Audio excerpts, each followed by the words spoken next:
مشروع ترميم المخطوطات في المكتب مشروع واعد وبدأ حديثا.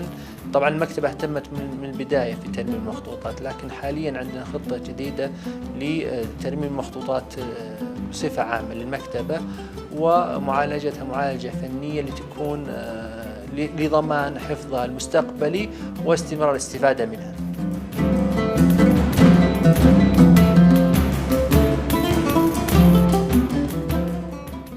المكتبة اهتمت كثيراً بنوعية المخطوطات الموجودة فيها.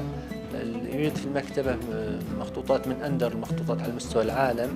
أقدم مخطوط في المكتبة هو النوادر في اللغة، صدر أو نسخ عام 377 هجري، إضافة إلى مجالات موضوعية مختلفة مثل الطب، مثل المصاحف، مثل اللغة، مثل المعارف العامة، مثل مواضيع مهمة جدا في التاريخ العربي والإسلامي، في الفروسية، في مجالات متنوعة.